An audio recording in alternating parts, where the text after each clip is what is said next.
चलिए अब आपको बताते हैं कि आज 96 सीटों पर जो वोटिंग हो रही है, कहां कहां चुनाव हो रहे हैं। 13 मई चौथा चरण, 96 सीटों को लेकर के आज वोटिंग हो रही है। इसमें 10 यूनियन टेरिटरीज भी हैं, राज्य भी हैं, जिनकी 96 सीटों को लेकर के वोटिंग हो रही है। ग्राफिक्स के जरिए हम आपको तमाम सीटें दिखा रहे हैं, बता रहे हैं। आंध्र प्रदेश की 25 सीटों को लेकर के वोटिंग जारी है। बिहार की 5 सीटें, दरभंगा, उजियारपुर, समस्तीपुर, बेगूसराय, मुंगेर की ये सीटें हैं। वहीं जम्मू कश्मीर की 1 सीट श्रीनगर में आज वोटिंग की जा रही है। 10 राज्य और यूनियन टेरिटरीज, झारखंड की 4 सीटें हैं, सिंहभूम, खूंटी, लोहरदगा, पलामू। मध्य प्रदेश की 8 सीटें, देवास, उज्जैन, मंदसौर, रतलाम, धार, इंदौर, खरगोन और खंडवा। वहीं महाराष्ट्र की 11 सीटों पर आज वोटिंग हो रही है, जिसमें नंदुरबार, जलगांव, रावेर, जालना। ओडिशा की 4 सीटें, कालाहांडी, नबरंगपुर, बेरामपुर, कोरापुट। तेलंगाना की 17 सीटों पर आज वोटिंग की प्रक्रिया जारी है।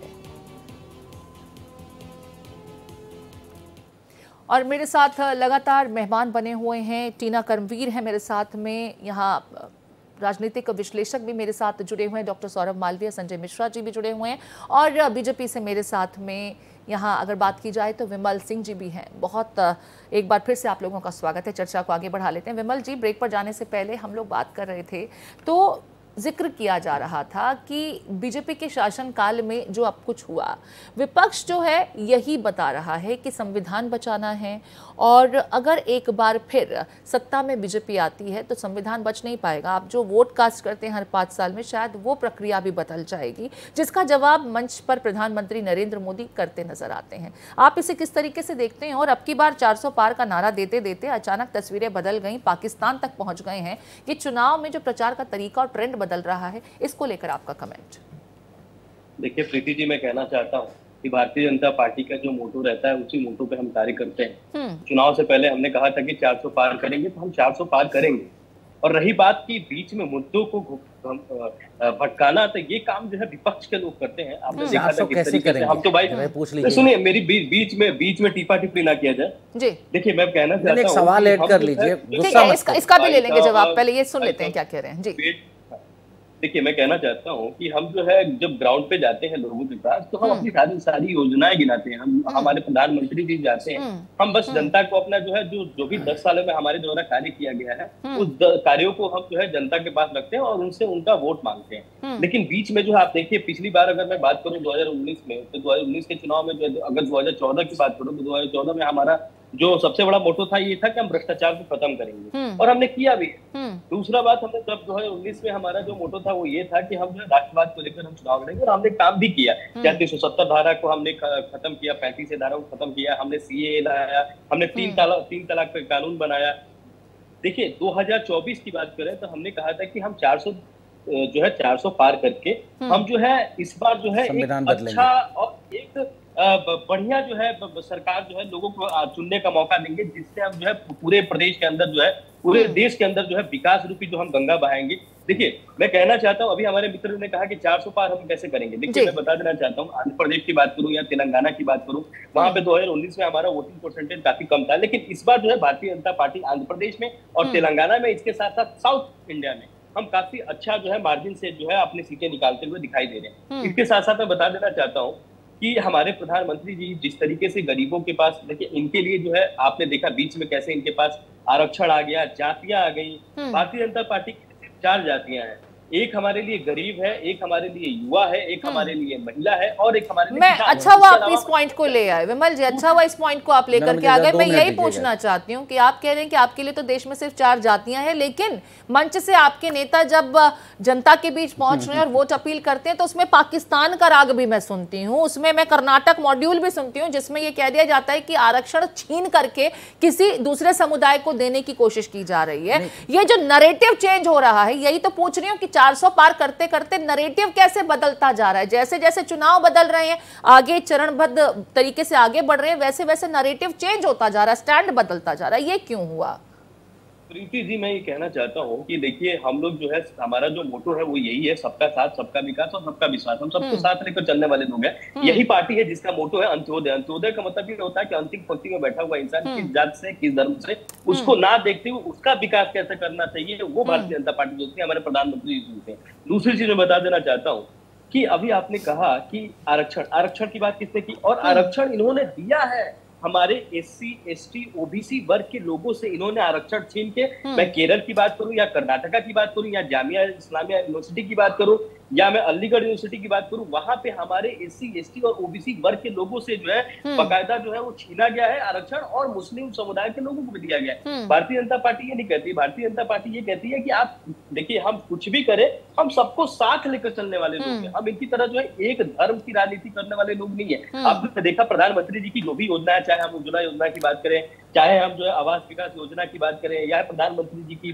गैस योजना की बात करें, चाहे हम बिजली की बात करें, हम जो भी हमारे प्रधानमंत्री जी के नेतृत्व में जो भी योजना आती है वो सबके लिए आता है। ऐसा नहीं होता हमारे प्रधानमंत्री जी 144। ठीक है, मैं जरा, मेरे साथ कुछ मेहमान भी है, उनसे भी समझ लेते हैं कि जैसा आप दावा कर रहे हैं मंच पर भी वैसा ही प्रदर्शित होता है या कुछ बदल जाता है। संजय जी, आप ही का रुख करते हुए, क्योंकि आपने सवाल पूछा था 400 कैसे करेंगे, उन्होंने तमाम विकास कार्य गिना दिए कि हम तो विकास के जरिए जनता के बीच पहुंच रहे हैं, विपक्ष के पास कुछ है नहीं, वो हिंदू मुसलमान करता है, वो आरक्षण की बात करता है या पाकिस्तान के प्रति अपना प्रेम छलकाने लगता है तुष्टीकरण की राजनीति को साधने के मद्देनजर। आप 400 पार में जब वो जवाब देते हैं तो उससे 400 पार होता हुआ देख रहे हैं, क्योंकि आपने, मुझे लगता है कि एक मुस्कुराते हुए जो प्रतिक्रिया दी वो तो लग रहा है कि ऐसा होता आप नहीं पा रहे हैं। नहीं, मैं नहीं, जनता भी नहीं मान रही इस चीज को, और हंसती है जब नरेंद्र मोदी जी मंच से कहते हैं अब की बार 400 पार, तो जनता हंसती है। और जो जनता हंसती है तो मोदी जी समझते हैं कि हमारी तारीफ हो रही है। वो तारीफ नहीं हो रही है, लोग हंस रहे होते हैं उस पर कि भाई किस मुद्दे पे 400 पार, आप किस लिए मांग रहे। जब इनके जब सांसद प्रत्याशी जब कहते हैं कि भाई 400 सीट इसलिए चाहिए क्योंकि मोदी जी आसानी से संविधान बदल पाएंगे, संविधान बदलने की आवश्यकता है क्या, तो देश की मोदी जी, प्रधानमंत्री राहुल गांधी जब सर पर संविधान लेकर जाते हैं मंच से, ये भी तो कह रहे होते हैं कि वो संविधान राग अलाप रहे हैं, ऐसा कुछ होने नहीं वाला, लेकिन एक गलत नैरेटिव कांग्रेस भी सेट कर रहा है। मैं ये चाह रहा हूं कि जो हमारे बीजेपी प्रवक्ता की तरफ से बातें आ रही है, मैं उसका तो काउंटर कर लूं, फिर उसके बाद आप कहिएगा, उस सवाल का जवाब दे दूंगा।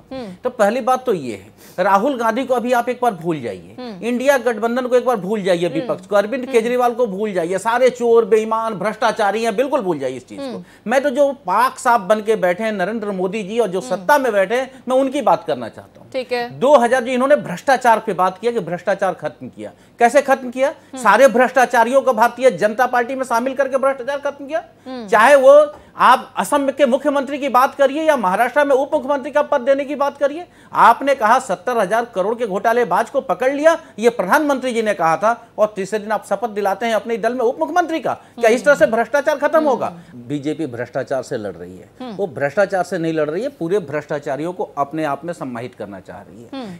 दूसरी तरफ ये संरक्षण दे रहे हैं एक तरीके से कि आप करो, जितने भी भ्रष्टाचार करो, लेकिन मेरे साथ आकर के करो, मेरे विपक्ष में मत जाओ। जहां तक जाति की बात है, जो कांग्रेस के ऊपर आरोप लगता है, मैं कह रहा हूं कि संसद के अंदर जब आप मंत्री बनाते हैं और देश के प्रधानमंत्री और गृह मंत्री जब वो संसद के अंदर कह रहे होते हैं कि मैंने ओबीसी से इतने मंत्री बनाए, हमने इस एससी से इतने मंत्री बनाए, जाति और धर्म से इतने बनाए, और छोड़ दीजिए उन सारी बातों को, आप तो राष्ट्रपति की जाति भी बताते हैं। आज 3 दिन पहले का स्टेटमेंट है इनका कि भाई ओबीसी से बनाए, महिला राष्ट्रपति के बारे में विपक्ष ऐसा कह रहा है, तो आपने 2 जातियां बता दी, एक ओबीसी बता दिया और दूसरी आदिवासी, और तीसरा आपने महिला भी अपने आप में एक जाति है। तो मैं ये कह रहा हूं कि सबसे ज्यादा जातिवाद और धर्मवाद को यदि ये छोड़ दें, मैं कह रहा हूं कि पाकिस्तान प्रेम की इन्होंने बात की, पाकिस्तान का प्रेम सबसे ज्यादा नरेंद्र मोदी जी के अंदर। जब सबसे पहले ये देश के भारत के प्रथम प्रधानमंत्री हैं जो अपने शपथ ग्रहण में पाकिस्तान के प्रधानमंत्री को आमंत्रित करते हैं, इनकी हवाई जहाज उड़ करके अपने आप पाकिस्तान को उड़ जाता है। ठीक है, वो एक अलग, मुझे लगता है कि दूसरे देशों के साथ हमारे संबंध कैसे होने चाहिए उस पॉलिसी के अंतर्गत आता है। के लिए भी वो चीज लागू होता है ना। लेकिन मुझे ये बताइए ना कि पाकिस्तान के पास न्यूक्लियर बम है, पाकिस्तान हम पर अगर कोई सिरफिरा आ गया और बम गिरा दे, मणिशंकर अय्यर का स्टेटमेंट मुझे लगता है आपने देखा ही होगा, सुना ही होगा, मुझे बताने की जरूरत नहीं है। फारूक अब्दुल्ला साहब भी जो एसी गठबंधन के तहत आते हैं, वो भी यही कहकर डरा बता रहे थे। राजनाथ सिंह साहब का जो स्टेटमेंट पीओके को लेकर के था, उसको काउंटर करते नजर आए। देश विरोधी स्टेटमेंट देंगे तो जनता पर उसका गलत मैसेज भी तो ये गठबंधन वाले ही दे रहे हैं ना, ये तो बीजेपी के खेमे से तो स्टेटमेंट आ नहीं रहे हैं। हाँ, मौका आप देंगे तो फिर जाहिर है कि उसका तो काउंटर होगा, आप मौका देंगे, उन्होंने लपक लिया। लेकिन फर्क है प्रीति जी, हाँ। सबसे बड़ा फर्क क्या है कि वो मणिशंकर अय्यर का बयान के ऊपर प्रतिक्रिया आ रही हो बीजेपी से या किसी के भी बयान पे आ रहा हो, जनता को इससे मतलब नहीं है। जनता, सबसे अच्छी बात आज क्या है, और जनता इंडिया गठबंधन के पक्ष में वोट क्यों करना चाहती है? भाई 10 साल आपको मौका मिला है, 10 साल के अंदर क्या दिया आपने? 55,000 रुपए के कर्ज को 205 लाख करोड़ रुपए कर्ज पे आपने बढ़ा दिया। ये आपका विकास है।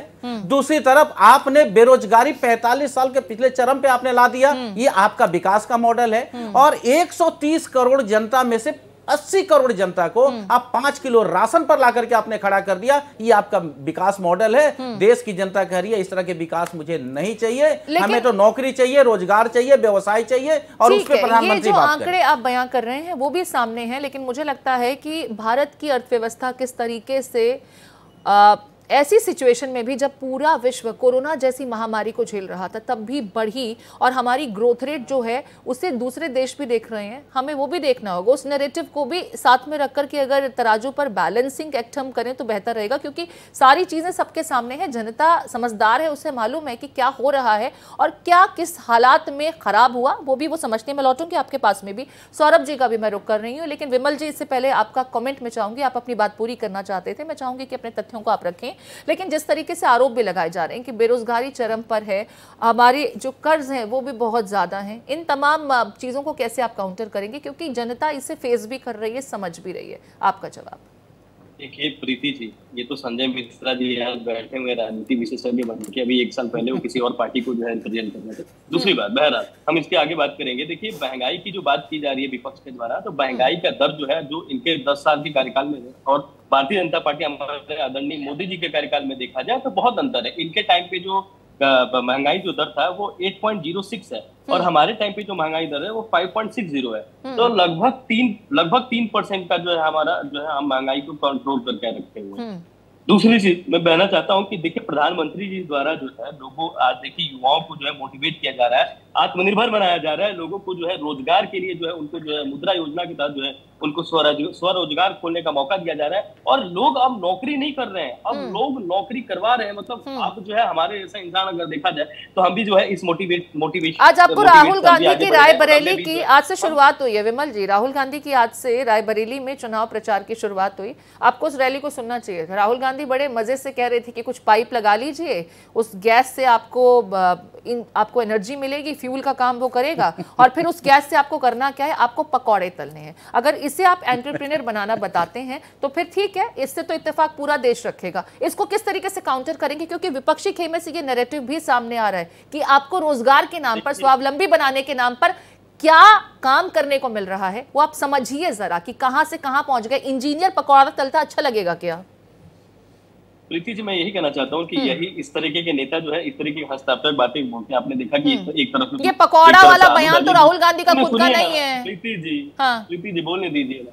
एक तरफ से जो है आलू डालिए, दूसरे तरफ से पकौड़ा सोना निकालिए। नरेंद्र मोदी जी का बयान जो है इतने बड़े नेता का ये उनके जो है अच्छा नहीं लगता है। दूसरी चीज आपने कहा तो मैं कहना चाहता हूँ, अभी कुछ महीने पहले जो है ना, अभी राजस्थान में चुनाव हुआ है, मध्य प्रदेश में चुनाव हुआ है, छत्तीसगढ़ में चुनाव हुआ है। वहां पे भी युवा है वोट करने वाले, वहां पे भी वोट करने वाली महिला है, वहां पे भी वोट करने वाले लोग हमारे गरीब है। लेकिन आपने देखा किस तरीके से भारतीय जनता पार्टी को वहां पे विजय हासिल हुआ है। मैं कहना चाहता हूँ कि हमारी जो जनता है ना, वो जनता देख रही है। कर्नाटक भी इसमें जोड़ देते हैं विमल जी, बाकी देखा कर्नाटक भी तो जोड़ देते, अच्छा लगता।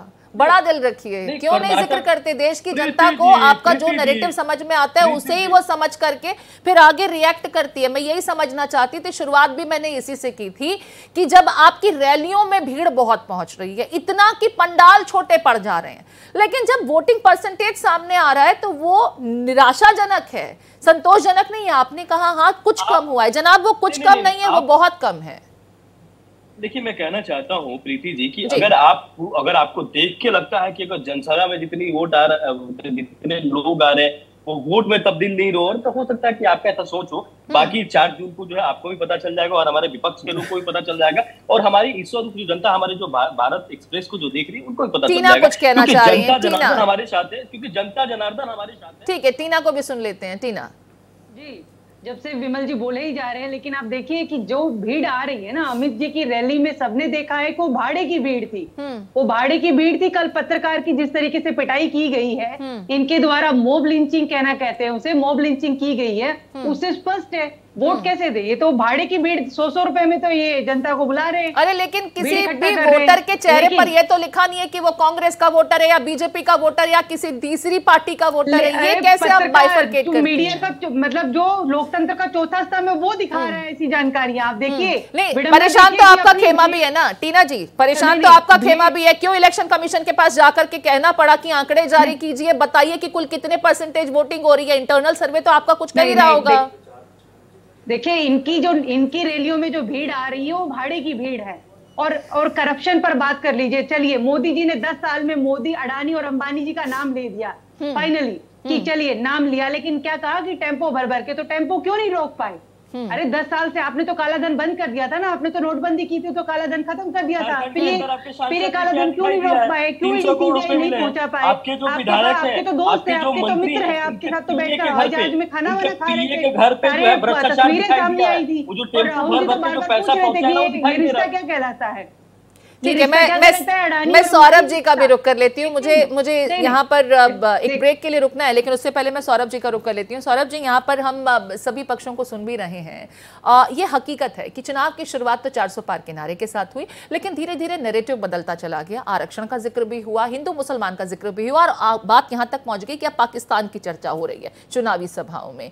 आप किस तरीके से देखते हैं? जनता कंफ्यूज नहीं होगी क्या कि दरअसल में मुद्दा क्या है, किस मुद्दे पर हमें वोट कास्ट करना है? और इतनी कंफ्यूज जनता अगर वोट कास्ट करने नहीं निकल रही है तो फिर दोषारोपण किस पर किया जाए? देखिए प्रीति जी, एक तो ये बहुत लंबा चुनाव है, 7 चरण का चुनाव, और मौसम भी अनुकूल नहीं है। मौसम बहुत गर्मी है।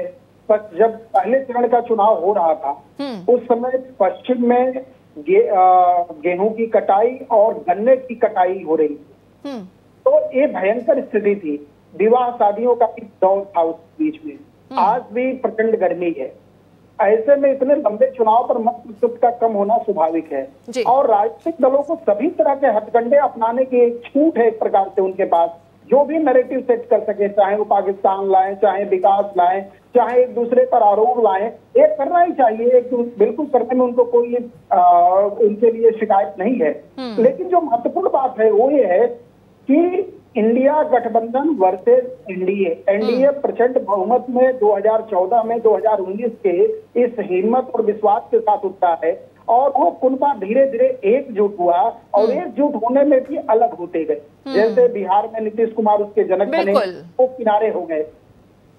महाराष्ट्र की बात कर ले हम, हर राज्यों की बात करते हम, तो कहीं ना कहीं उनकी कमजोरी, और फिर एनडीए गठबंधन इसलिए 400 पार का नारा था, धीरे धीरे उनको लगता गया, और वो 400 पार के जगह बाकी चीजों पर वोटिंग ट्रेंड कम होने के बाद मुझे लगता है कि बीजेपी भी ये बखूबी समझ गई कि जो सोचा परखा हुआ फॉर्मूला है जिससे वोट आते हैं और वोटों में वो तब्दील भी होता है, उसी फॉर्मूले पर आगे चुनाव में बढ़ा जाए तो बेहतर रहेगा, क्योंकि वो फॉर्मूला हिट भी है और फिट भी साबित हुआ है। शायद यही वजह है कि नैरेटिव मंच पर लगातार बदलते चले गए, और जैसे जैसे चरणवार तरीके से हम आगे बढ़ रहे हैं, चुनाव में आरोप प्रत्यारोप भी अलग तरीके से अब देखने को मिल रहे हैं। आप तमाम मेहमान इस चर्चा में मेरे साथ जुड़े, बहुत शुक्रिया आपका।